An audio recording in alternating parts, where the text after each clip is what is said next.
ATS क्या करता है? एटीएस जिस भी कंपनी में कोई ओपनिंग निकलती है तो उसकी जॉब डिस्क्रिप्शन होती है। तो एटीएस में एचआर क्या करते हैं, वो कीवर्ड्स डालते हैं और एटीएस उन कीवर्ड्स के बेसिस पे काम करता है। अगर कोई कैंडिडेट उस कंपनी में अप्लाई करता है और उस कैंडिडेट ने उस कीवर्ड्स का यूज किया है अपने रिज्यूम में, अपनी एप्लीकेशन में, तो वो उसकी एप्लीकेशन को सिलेक्ट कर लेता है। वो एप्लीकेशन सिलेक्ट होने के बाद एचआर के पास चली जाती है।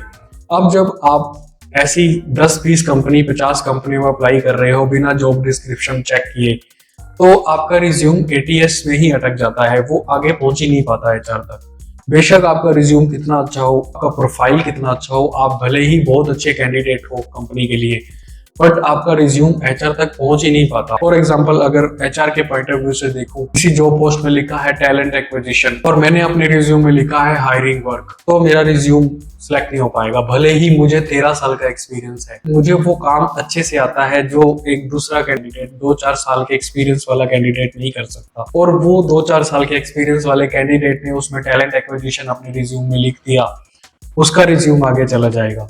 तो हमेशा आगे से आपको क्या करना है, जब भी किसी कंपनी की आप जॉब पोस्टिंग अप्लाई कर रहे हो तो आपको उस पोस्ट को ओपन करना है।